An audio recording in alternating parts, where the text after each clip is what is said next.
Grabe ang mahal ng nabili naming bag at sapatos sa aming mga anak. Kaya naman tignan natin ang bonggang gastos for today's video. Kaya tara!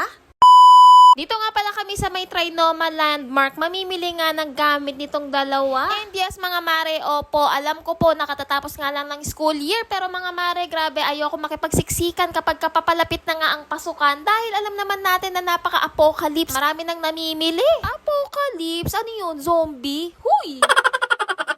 At dahil nga papasok na nga si Bunso ngayong darating na pasukan, kaya naman binilhan ko na nga siya ng bago niyang bag. At alam niyo ba mga mare na napaka-excited niya talaga bumili ng kanyang gamit. Syempre, di ba? Nakikita niya kasi ang ate niya na pumapasok and ayun nga na gustong-gusto na nga din talaga niyang pumasok. Kaya nga ito sa sobrang dami ng mga bag dito, ng mga pwede niyong pagpilian, ay ayun nga, hindi kami makapili. Kasi nga alam niyo nga, di ba, kapag sobrang dami, ang hirap mamili talaga. Tapos ito nga si Kuya ang ino-offer nga sa amin itong bag na Barbie. Diyos mio, Marimar, napakamahal ng bag na Barbie, oo. Mamumulubi talaga pag ito ang binili ninyo. So, ayan na nga mga mari, pinapili ko na nga si Bunso kung ano ba ang mga gusto niya. Kasi sabi ko, mamili ka na dyan. So, ito nga ang pinili niya, yung Little Pony. And in fairness mga mari, ang ganda ng napili niya. Tapos, ang ganda din ng presyo. Uy, 999. Ibig sabihin, 1,000 pesos yan. Pero okay lang mga mari, kasi nga nakita ko sa Bunso ko yung mukha niya na talagang napakasaya niya nga nung kinuha na nga namin at binilagay na nga namin dito sa basket. Tapos nga nagulat ako, meron nga baonan dito sa may basket namin. Diyos mio, Marimar, ang ate Jewel ninyo, nangunguha na talaga mag-isa ng mga bibilhin niya. Kala mo, may pambayad siya eh. Kasi ito nga, binibilhan na nga din namin ng bag. Sinusukatan ko siya at natuwa nga ako dahil sa bag na yun dahil napakalaki. Tapos ito mga mare, Barbie siya. Alam niyo ba mga mare,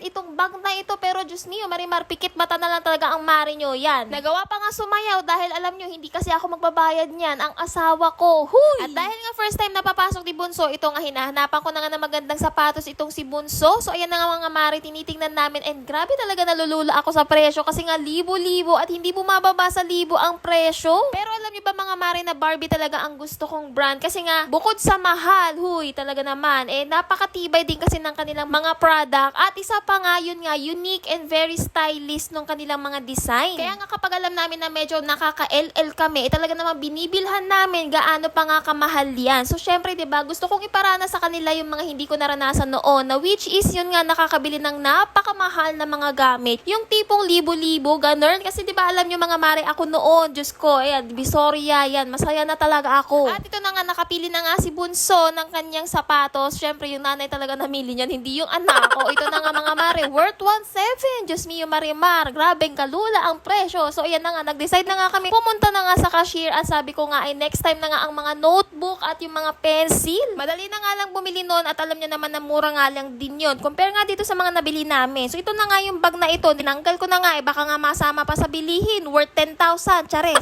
So ito na nga mga mare, kinuha na ni ate at talaga namang so ayan na nga mga mare, expect talaga namin na baka abutin ng worth 5,000 pero tignan nyo, 4,577. O diba, hindi pa inabot ng 5,000 pero syempre mag-aambag ang mare nyo, yung butal ha. Sa ngayon yun nga muna ang ambag ko sa asawa ko kasi nga wala pa nga ako sahod dito kay Meta. Huy! So ito na nga mga mare, waiting na nga na ibigay at talaga namang, oh yan na nga, ay andito na, yan na, napakasaya ng nanay. Oo, ako talagang masaya, yun hindi yung mga anak.